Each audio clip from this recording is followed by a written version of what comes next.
Begin with a flag salute. I pledge allegiance to the flag of the United States of America and to the republic for which it stands, one nation, under God, indivisible, with liberty and justice for all.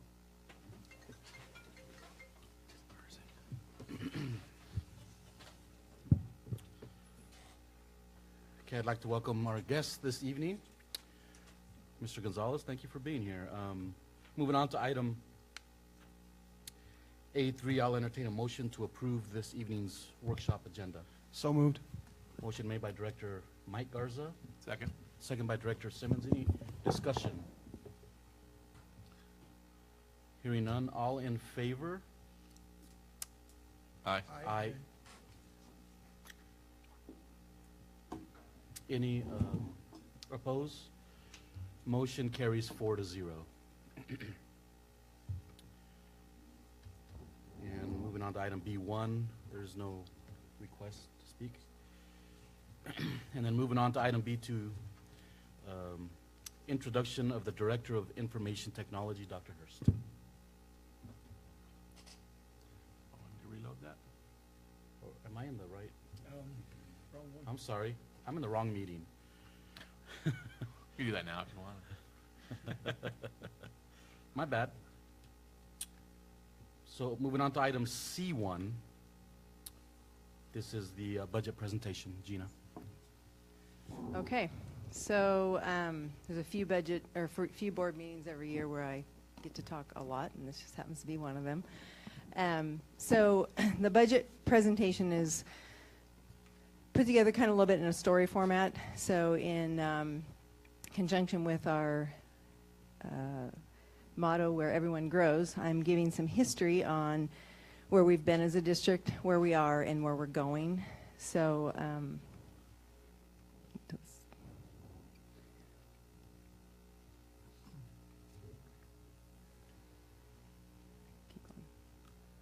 what I've done is provided a 17-year history of our enrollment, revenue, expenditures, fund balance, and if you can move it up just a little bit, please, Leo.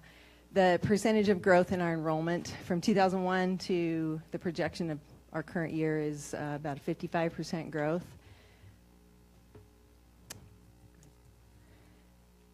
And this just shows, again, the staffing, and which is pretty well aligned with the enrollment growth. We've got a 59% growth in certified staff and a 60% growth in classified staff.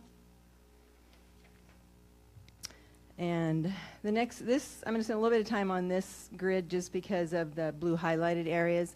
All years up through 2015-16 are actual, because 15-16 is the last closed fiscal year. 2016-17, I have actually indicated, rather than the budgeted, I've indicated the year-to-date as of 7/31, just to give us a 7/31 plus our projected revenues and expenditures through 8/31. So this is not carried out through the entire presentation, but to show the board just as close as we could where we were for the actual for 16-17. Because it also, I think, was important for the board to see that we did not incur the deficit that was originally projected last year when we had the budget. And a big part of that was explained in January when I did a mid-year cash flow. You get the cash flow every month, but I did a mid-year cash flow presentation to the board indicating that we'd had more basic ed allocation because of class size reduction formula. I don't know if you recall that. Some additional special ed monies and bilingual monies. And those really come about because in January the state does a year-to-date recalculation from where we currently are reality-wise in enrollment versus what was budgeted. So again, this was just to show the board where basically throughout the budget presentation I have a projected fund balance as of 8/31 at $10,500,000 and wanted the board to know, where that came from.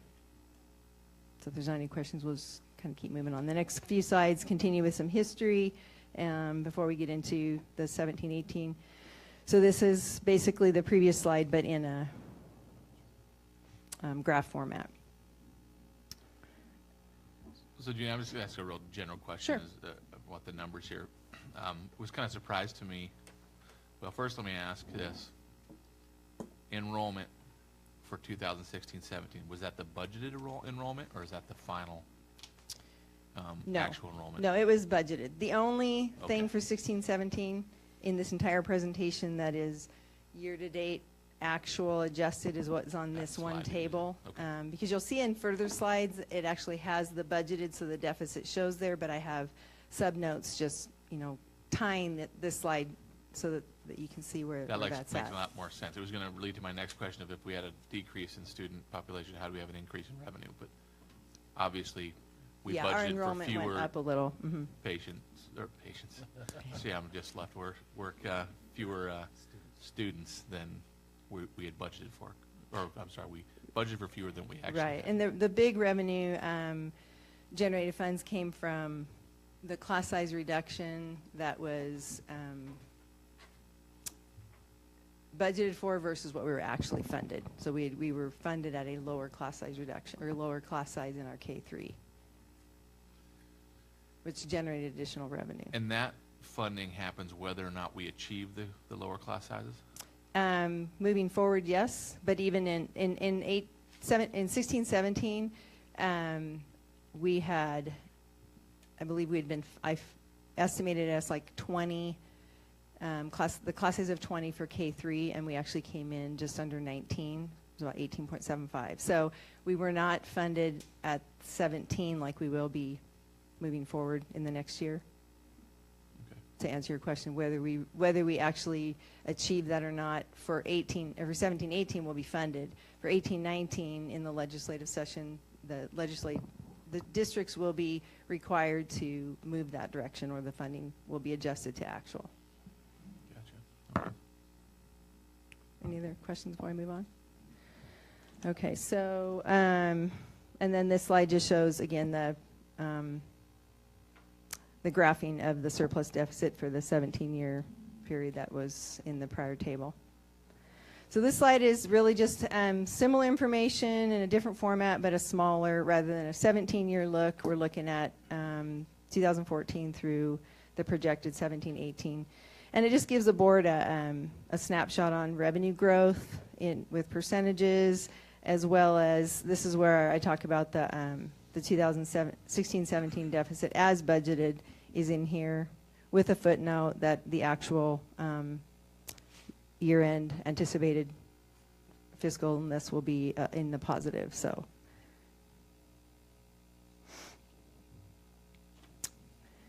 and then the next slide just basically pulls that table into a graph format. It's presented both ways to align with EL 8, as well as when people are looking at this, whether online or are present here. Some people, the numbers in a table resonate and make more sense, versus sometimes a graph is a little bit easier to read. So, quick question, Gina. On the slide previous, surplus deficit slide, Mm-hmm. 2017, 2018, you had mentioned the 10.5, right? Mm-hmm. On the next slide, the red numbers, where it says surplus deficit, explain to me the 16-17 change. Okay, so on the table slide, I'm showing the actual budgeted amounts. So when we went into the 16-17 budget year, we were anticipating a large deficit.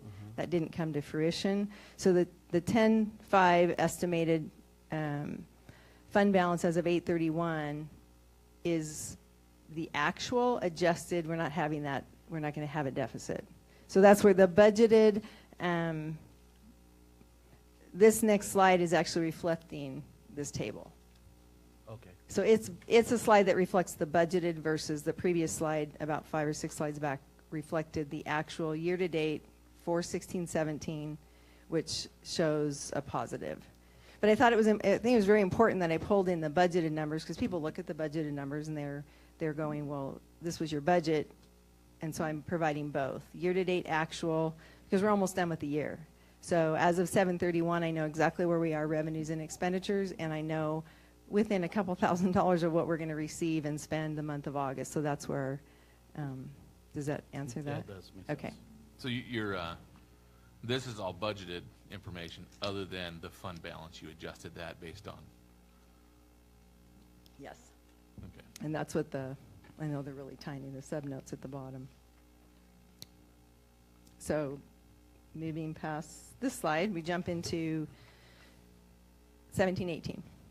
So basically starting kind of at a very high level, looking at all funds, we'll look at revenues, and I'll provide some detail on what drives those revenues and what those revenue sources are, and then we'll look at expenditures for the fund. So this is, again, just a high level view. So I'm going to, between 17-18 and 16-17, this is the budgeted amount for 16-17. But back on slide at the very beginning, that actual revenue is about $48 million. So it's not a $9 million or $8.5 million differential. It's about $6 million, which is what you'll see further in. So does that make sense? Hopefully it will as you keep going. Do you want me to? No. Okay. So I'll figure it out. in this next slide, again, just being able to show the breakdown of our revenue. So of the $55 million of projected revenue, 2.9 is local taxes, levy dollars. Local non-support would be monies that we get in just through fines and fees and local paid dollars for like catering, E-rate dollars that come in as revenue versus a reimbursement. So that's what that $500,000 is. State revenue is our apportionment, our LEA, state special ed, and then state revenue special purposes are things like LAP, bilingual, also some special ed, and then the federal programs. So it just gives an overview of, again, with the percentages, about 65% of our revenue comes from state resources, 9% from federal, 20% from state special purposes, and about 5.5% from local taxes and non-tax. So I have a crazy question, Gina. Which one of those does donations belong to? They would fall into local support non-tax. Okay. It's a great question. And and I can provide more detail if that's requested. So here's just a layer deep, a little bit layer deeper, and some explanation to the side of what drove these changes. So the very top line item that shows an $8.3 million variance, that's a variance between budgeted numbers, but the actual variance is around 6. Again, because of what was explained in the earlier slides of actual revenue received to date. And then just going down the variance column as far as what is driving the changes. So a difference in levy collection. The largest revenue that we see coming in, the 5.2, the increase in funding came from basic ed.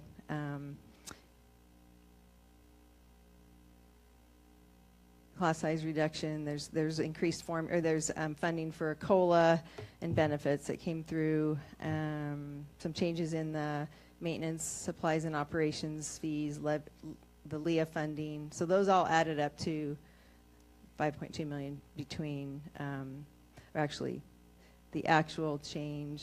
Remount ready is 4.1 because a part of that $2 million of additional revenue received in 16-17 is part of that 5.2. Does that make sense? No. Okay, so the 8.3 at the very top, it really, these numbers total up. So that's a variance between budgeted. So when you drop to the 5.2, that's a variance between budgeted. But actually, $1 million of that 5.2 is part of that revenue that we received in 16-17. That, again, has been referenced in here. But this is showing budget. It's not showing that additional revenue for 16-17. So our actual variance for the state revenue, which is our basic ed apportionment, is closer to 4.1, not 5.2, because it includes, the variance includes a little bit of that extra. Gina, just a general question. I'm having a little bit of a hard time wrapping my head around the concept of revenue. When you look at 15-16, we didn't actually have $52 million in revenue, right? That's that's adding in the capital projects and debt service fund balances. It's not truly revenue, it's just a fund balance. No, Contributing actually, to it, right? looking at this, that probably should not have been highlighted on here, because that is the total revenue for all funds.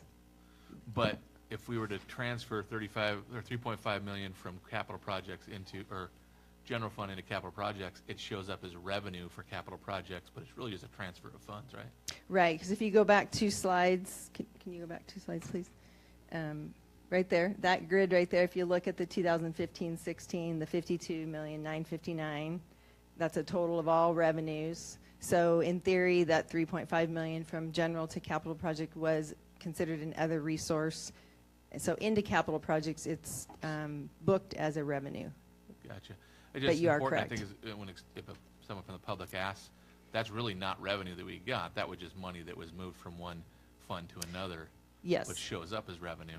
Right, and it shows up because that's the way the state accounting manual requires it to be posted, but you are correct. It's a very good point. But back to the slide right there, that line at the very top probably should have been hidden because that's all funds. And we're right now just looking at, well, actually we are looking at all funds because they're down below. Well, the reason that's confusing to me, because let's say one year you transferred $10 million into capital projects, it would show $10 million more dollars in revenue, and so your variance would show $10 million more, but it's not truly Right. more revenue. Yeah, so it's a good point to highlight that the revenue for 2015-16 for capital projects includes 3.5 million of a transfer. Yeah. Okay. That's a good point. So again, just moving down the 4,000 or the revenue special purposes, that has $2.7 million difference or variance. That is, there's over $1 million of additional LAP money this year, as well as increased bilingual and special ed revenues. And then the rest of them are pretty minor, either up or down. And the next slide just, again, takes the same information and allocates it out. Oh, well, excuse me, we're into expenditures. So just like the revenues, we're starting at a very high level and very general categories. So 78% of our expenditures are salaries and benefits. That's all salaries and benefits, certified, classified, and administration. 2% roughly is capital outlay. And purchase services 10%, and supplies, instructional resources 7.7. Can you explain capital outlay to me, please? Yeah. So capital outlay, again, based on, it's driven by the definition of capital outlay in the accounting manual. So it's any single item purchase that has a value of $5,000 or more. The majority of ours would be technology, infrastructure, if there were a vehicle purchased. Buses don't fall under general fund, so those types of any major equipment repairs where the equipment itself would be. So like if we were to, our goalposts, I know they're not, they're $10,000 if for new goalposts, that would, something like that would come out of.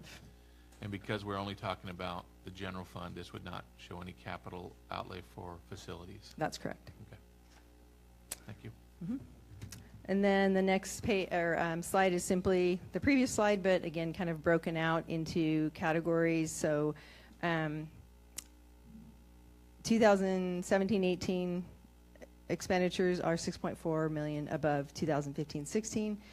3.3 million of that is in what we call regular instruction, basic ed. And really what that is broken down to is 2.3% state raises in there. The OEA had a 5% increase that was negotiated last year, and all the benefits associated with those two items right there, the 2.3 and the 5% plus associated retirement and Social Security and all that, is 1.2 million of that 3 million. Additional teaching staff, we added 14 certificated staff, some for class size reduction, a few at the middle school and at the high school, and that was presented in April when I did a very preliminary budget projection. We shared the added staff that was going to happen at that time. So added staffing for certificated, including benefits, is right at $1 million. Then mentoring program, professional development, additional preschool costs because we expanded our preschool, some one-to-one device costs for our elementaries to backfill. For technology, we added a couple security guards, one at the middle school, one at the high school, an additional at the high school. All of those add up to about 3.2 million. So there's some additional material costs and items in there for curriculum. So that's the majority of the increase in expenses. Special ed, there's some increased enrollment and some increased staffing. We added a couple teachers, some instructional support, as well as there's some added para support. And I'm sorry, Gina, is that part of the 14 FTE, or is that no, in addition? that's in addition. Because they're vocational education, there's increased funding for supplies and different things, but we also added a CTE program at our middle school, which is pretty exciting. We have a CTE STEM class there, so we added staff. And the CTE staff and Amy Paris and I met in June and did some really early budget planning, and we'll be doing some additional fine-tuning in the next few weeks. So some of the dollars haven't quite been identified where, but we budget as far as supplies or equipment, because they're a new team and they're still working on some planning for this next year. So the dollars are in their budget. There may be some movement around, though, whether they use it for some professional development or equipment needs. So, and there was already indicated there was additional CTE staff, and the funding is driven by enrollment. So we also had several teachers last year that got their, and PE can correct me, but their certification for STEM certification from Central Washington, and that was something the school district invested in their professional development to reach that certification, which allowed us to offer some science cross-credited courses that qualify for CTE funding. So our enrollment for CTE went up. If I'm a student and I have Janice Hansen for a science class that qualifies for CTE, then we get funding for her, that portion of her teaching, and for that student taking that class. So that's pretty exciting expansion. And then compensatory education, which are all of our federal programs. And this net impact really is we had a few minor changes, reductions in like Title I and Title II, but we received pretty close to $1 million in extra lap funding. And we're just now starting to synthesize the guidelines that were provided by the state. So right now, if you were to look at the detail of this budget, the money is all in one spot. But I just received the allocation. Every school is going to receive money. The high school, the secondaries have not had lap money for several years. It's all been directed toward K-4 reading and math. So it's very, very exciting. I was just sent Pete an email. There's multiple things these dollars can be used for: professional development, before, after school, any kind of extended day. There's about 10 different things that it can be used for. So we'll be meeting with principals next Monday, right, the 21st, for a budget meeting on all their budgets, but also they'll be introduced to, you've got these lap dollars that are going to be just a huge, huge benefit. This is one of those things, though, that the state passed that there were no guidelines until about a week ago. So we'll see that a little bit, or you guys will see that a little bit this year. So if we would have adopted our budget a week ago, we could just done whatever with it, huh? I'm sorry?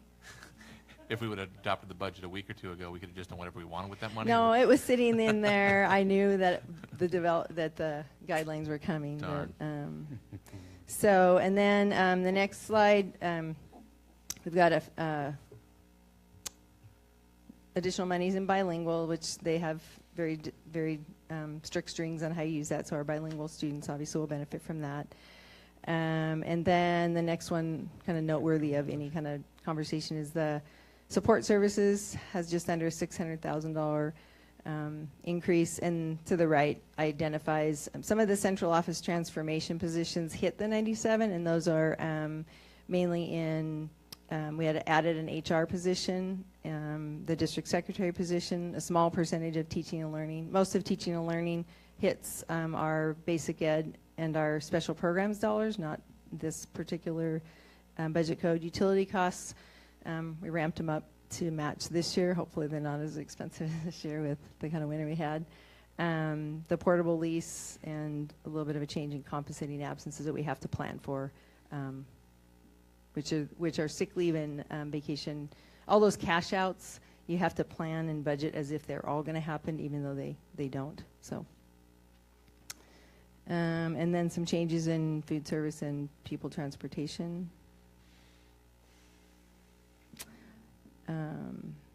And then, so this, I know this is really hard to see up here, but the reason why I'm providing this, it takes it even a layer deeper, and this is a reflection of one of the documents that was provided in April, and this gives it to you by what we call activities. So it gives you the 100% cost of teaching of our extracurricular program, learning resources, that is our library, so that would be our librarians, any books, anything to do with library, guidance counseling, pupil safety and manage, that includes our student health nursing team. It includes bus monitors, that their job is to provide additional safety on the buses.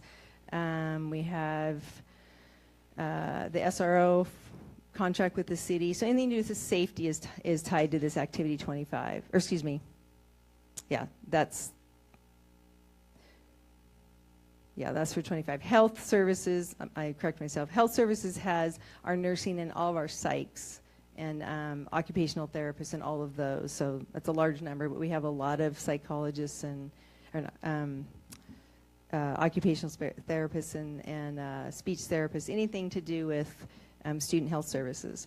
And how things are coded, and you may or may not know this, I don't know if I've ever provided this information, but the activities are defined in the Washington State Accounting Manual. So expenses that are charged to an activity are based on what the state auditors define in that manual. Activity 31, that's professional development. So anything we do in the district that is professional development is coded and charged there. That also includes our instructional coaches. They're paid out of multiple programs. They're partially funded out of grants and levy dollars, but because their whole purpose of existence is embedded professional development, so they're in that number. That's not all trainings outside of the district, but when staff go to a training out of state, or so that's hotel, all costs that are associated with professional development. And 32 has to do with instructional technology, so that would be anything in the classroom. So our infrastructure support, because it's mainly for our classrooms, that's in there. This number reflects the one-to-one for the high school. And I don't remember right off the top of my head how much of the one-to-one at the middle school hit 16, 17. I know part of it hit 15, 16. So again, that's anything technology. So that's not just hardware and infrastructure, it's consumables. Anything that students that hit the classroom, students and teachers. And this would be from any fund, right? This is not just general fund here. Yes, that's true. All of technology comes out of, no, what do you mean, any fund? Well, when I'm looking at that, I'm just trying to wrap my head around the capital outlay question that I had earlier. And no, this would just be the general fund. This is just expenses for the general fund, but it's all programs. So not just basic ed, could be basic ed, special ed. Okay. And then curriculum. This represents the curriculum, so like McFarland's online curriculum, any books in the district, any support, as well as a percentage of the curriculum department. So there are some salaries in here. It is a percentage of the individuals who are in the curriculum department. Is this helpful to go through each one of these? Yes. Okay. So the next several have to do with support, the support that goes into classrooms, which we have food service, and both of these are 42 and 44 are related to the food service department. so 42 is the actual food that goes in, and 44 is so the labor and everything that goes into our food service program. The next, all the 52 through 65 have to do with maintenance. So maintenance and operations.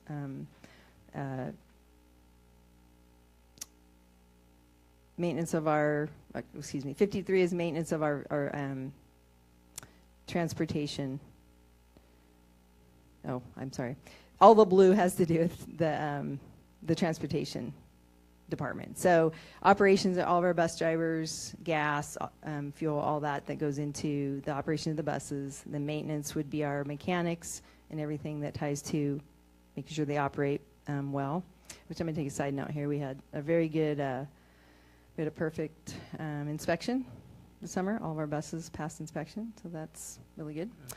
And then the insurance portion on our vehicles hits the 56. And then transfers, what that is so when our insurance that for all of our vehicles and buses hit there, but a percentage of it, we come up with a cost per mile for use of our cars and our buses, because we kind of become like a little rental company, if you will. So every time a bus goes to something extracurricular, or a car goes to a professional development or something like that, all the expenses for that car use are charged to the program, and their monies are credited back. That's what that transfer number means. So $236,000 or $239,000 of expenses were given back to the department and charged out to different programs. So like extracurricular. So the idea is that the only thing that's reflected in transportation activities are the to from costs for our students, to from school. And that would be to from in the morning, preschool, after school, and after school programs. Anything to from for our kids other than extracurricular. So now that I realize that I color coded these, the pink ones have to do with maintenance and operations. So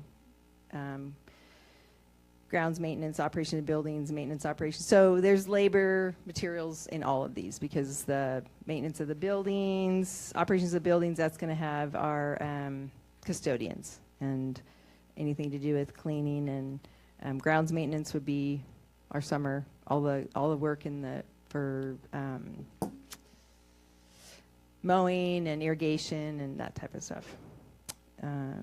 Utilities, health insurance, information systems, that has to do with our the licenses and fees we pay for WSIPSI, our student record, our fiscal, anything to do with information systems is there. And then motor pool, these are charges to maintain our motor pool fleet that are not recouped back through the in-house rental. So that would be the net. The next page. Gina, just, Yep. it's not a major thing, but in the 2015-16 actuals at the top, total teaching and learning, looks like the cell's too small for the numbers. I have it I wanna circled on correct- my, okay. yeah, so thank you. I'll fix that and provide Leo with a new update. So on the next page, there's just one line item for activity 23, which is principal's office. That's all of our principals' salaries, any expenditures they have. So now their professional development would hit here. The prior professional development activity, OSPI, the county manual dictates, that's just to capture professional development tied to teaching and learning. And and this also includes secretarial salary. So again, to know what's captured in activity 23, the accounting manual lays out what should be captured there. So if a principal went to 2 meetings a month and they used a district vehicle, their vehicle charge would go to a 23 with an activity or an object code. So behind every one of these activities is layers and layers and silos of budget codes. So and then the administrative costs, which anything associated with again, the activity is defined by OSPI. So in the board, one thing that the public may or may not know is our audit costs are required to be put into activity 11. So it's a board cost in the eyes of OSPI. So any trainings that you guys do are here, board doc updates, so those types of things are listed in there, or captured in there. Superintendent would be salaries related to Dr. Hurst and his administrative assistant, as well as, again, items that are identified from Activity 12. For example, Karen Friday. Did I say her name right? Friday. Oh, sorry. Anyway, consultants like that specifically are working for to help support the work of Dr. Hurst. Business office is salaries of all staff in the business office that are not tied to teaching and learning. Copier costs hit there, and then they're distributed out. Materials, so this is basically the overall business office. Human resource department, and it's more than last year, but we've added. It's the first time we've actually had a pure human resource department, and it's very, very exciting to have 3 great people. Public information, what really hits in there is our vision. Again, a portion of our website. Again, those are all detailed out in the accounting manual. Supervision instruction. This has a large portion of our the support for our teachers. So our curriculum department, our central office transformation, they're coded to different programs, partially levy, but other grant programs as well, based on what's allowed. But they're coded to a supervision instructional activity. And then food service supervision, that would be our food service director and any portion of her secretarial support. Transportation, again, would be, that's actually our director, our assistant director, and secretarial support. And supervision of plant, which is maintenance, is the director and secretarial support. That is where the new position would go, but they're probably budgeted up in the business right now. Okay. Just some clarification on item 21 there. Obviously, that's a big jump from previous years. What specifically were most of our central office transformation positions then coded under this? Is that why the budget is for that? They are, so yes, so they're, for example, I think John, he's professional development, so his entire salary will be coded. The first 4 digits are going to be programmatic. Some of it is going to be 01, which is basic ed. Some of it will be 55, which is LAP, title. But the next portion of the budget code is a 21. So all of his salary and benefits will hit into an activity 21. So it wouldn't be under instructional PD up higher. Number 31. I don't believe his would, no. Gotcha. But I can look. Well, I'm just curious. I just want to Yeah. have an Part understanding of of it. and part of this is in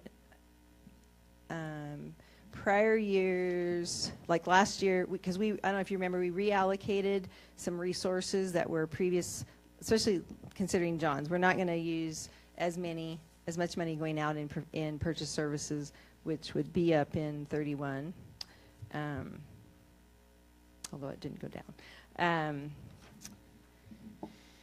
But I can provide at the next board meeting a little bit more detail on what's in there. I think that's a valid. Well, I know Would it you wasn't just all of central office transformation wasn't just added positions. No. I know there was some trade-offs, and so I was trying to figure out where some columns went down to adjust the fact that one went up. So if you could maybe just provide that to me Yes. at a later date, that'd be great. Yeah. Okay. One thing I wanted to point out too. So at the very bottom, it's color-coded and categorized, by the subject or by the title of each one of these categories. But when you add up all of the percentages above central office, it's basically 92% of the budget is support for the student. So whether it's the teaching activities, the other support activities, and the principals. So I think that's important to point out that 91.89% of expenditures until you get to central office support, which it's not that that doesn't support, we do. The rest of it is in the buildings or supporting, busing and. Well, and arguably, I think with what I understand about central office transformation, a lot of those people at the central office are going to be spending time in buildings, correct? We are. They are. Yes. Okay. It's just, again, that's why I think it's really, really important that people understand that, or that it's explained what these activities represent, what these 2-digit numbers, and, the accounting manuals on the OSPI website, and identifying, if there's specific questions the board has, I can bring those back. But then anybody in the community could go look, well, what is captured in that activity? I think the one that I have the biggest concern about, and I would if I was the public looking at this, would be $1 million increase in that one central administration item, 21. And I think there's explanation for how that also is supporting instruction directly, but I think we need to make sure that we as a board understand that, so that when asked, we Sure. can explain that. Because obviously when we sat down and central office transformation was explained to us, there was never an explanation that $1 million more is going to be spent on staffing at the central office. I know that's not the case, so I need Right. to make sure I understand this. No, it's So I can completely explain it. understandable. So I'll have that, and I know Talia's keeping really good notes for me, because on the 28th, we'll have our board hearing for asking the board for approval of the budget, but I will make sure and address any of the questions that are brought forward tonight. So moving along, so I don't take up too much time. The next slide actually was just a repeat slide, and I honestly don't remember why I kept it in there. So this slide now addresses, because we've spent the majority of the time talking about the general fund, but we do need to visit a little bit about each of the additional funds.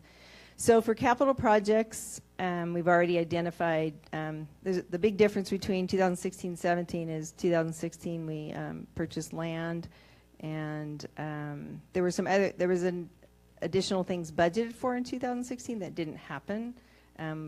Because the tennis courts were budgeted for, but only a portion of them, about half of them are anticipated to be expended in there. And then the $350 for 17-18 is the anticipated balance of the tennis court project for 17-18. The debt service fund is the annual bond principal and interest payment. And that is all driven by what we have in the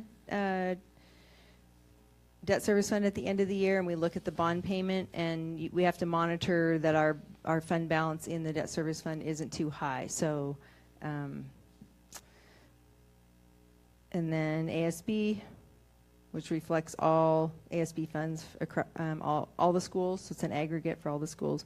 And then our transportation vehicle fund, we are budgeting for two buses. It's interesting accounting, Gina, that they make you do, but so it looks to me like balances in some of these funds count not only as revenue, but also as expenses when you're looking at these. Because if I look at the debt service fund, it's almost the same as what it shows up as revenue when you look at that one slide where I was asking you. I said, well, she says revenue, but it's really a transfer into capital projects, for instance. Yes, well, we do, so that's a very good, debt service fund, the money in is the money out. We don't look to make. Well, okay, so for instance, capital projects, the balance is going to be $350,000 after the tennis courts. We're not necessarily going to expend that next year, though. No, this so is that what you're this is the budget summary. So these are expenditures. This isn't fund balance. right, but I'm saying that $350,000. Are you assuming we're going to expend that?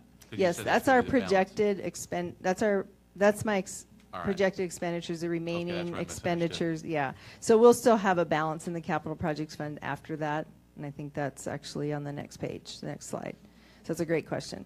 So this slide actually is the projected fund balances for each fund at the end of 2017-18. So as of August 31st, 2018, we're projecting a general fund balance of $10.7 million, capital projects of $302, debt service 1.3, ASB just under 200, and transportation vehicle fund 271.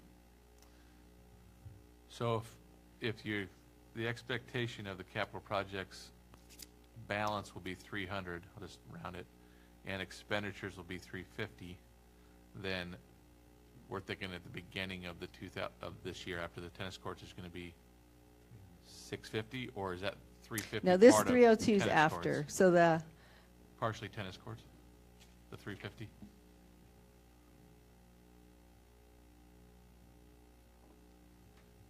I think the question is how do you spend 350 if you only have 60,000 at the end of this? So the 60,000 is a budgeted, that's not what we end up having. Well, I'm seeing 350 that we spend, but Right. at the end, we'll have 300. So does that mean we have 650 right now? Yes, Okay. yeah. So this 60,000 was the projected last year because I think we were anticipating we were going to spend the money on the football field replacement and the tennis courts before the end of August. That makes sense. Great questions, though. Okay, the next slide. Any more questions? I have one just general question. Gina, the state and federal dollars that the district gets, is it given to the district year to year? For instance, here's my example. I'm trying to reason this out here. Title I, I'm just going to put a $5 million number to it. If we're given that much money or whatever it is for that year and we only use 4, what happens to the rest of it that It's a that great is not question. used? Okay, so our Title I money is around 1.1 million. Okay. So Title I actually has a 15% allowable carryover. So if we don't use it all, we can carry over up to 15%, or you lose it. So we have things in place all year long. I mean, we're budgeting to use it all, but we are watching it, and in February, March, I'm meeting with principals and teaching and learning, and So- if there's an excess dollar amount, what are the plans to utilize this so there is no recovery, no loss of dollars? There are programs where there isn't a carryover, and not every program has a 15% carryover. So you just have to be aware of. So that leads of to my those. next question, which is, are we giving money back at times? We have had state recovery for bilingual dollars before, and I don't believe we're in that position this year, but we have had in the past some recovery. It's reported, it's included in our year-end process. Not very many years and not very much, but there have been some times. Okay. Any other questions from the board? We're limited with time. Our board meeting will begin in exactly 5 minutes. I did want to make one note on the very, very, very last slide. So, is there one more? Last slide. Keep going down. Yes, yeah. The last slide could have been read either way. So one thing that was requested last board meeting, I believe, was a synthesize, or what's the fiscal impact from the state budget. So I am working on that. It's very detailed and very complex, so I'm just letting the board know that by the next board meeting, I'll have a little bit clearer crystal ball on what that will look like, as well as what will be in place for ongoing kind of peeling back the layers throughout the year, because there's different things, different answers I've already got from OSPI as to when different tools will be ready for the person that replaces me to be able to do some projections into 18-19, 19-20 in the fall and in the winter. So that will be very, very helpful moving forward for the school district. Any other questions? Is there anything that we needed to go over on the other slides, Gina? No. For me? Yeah. No, that I you don't, needed to unless there's any present to other, us? no. Okay. Well, thank you very much. That'll conclude. We're adjourned with our workshop, and we will begin our regular board meeting in approximately 3.5 minutes. Thank you.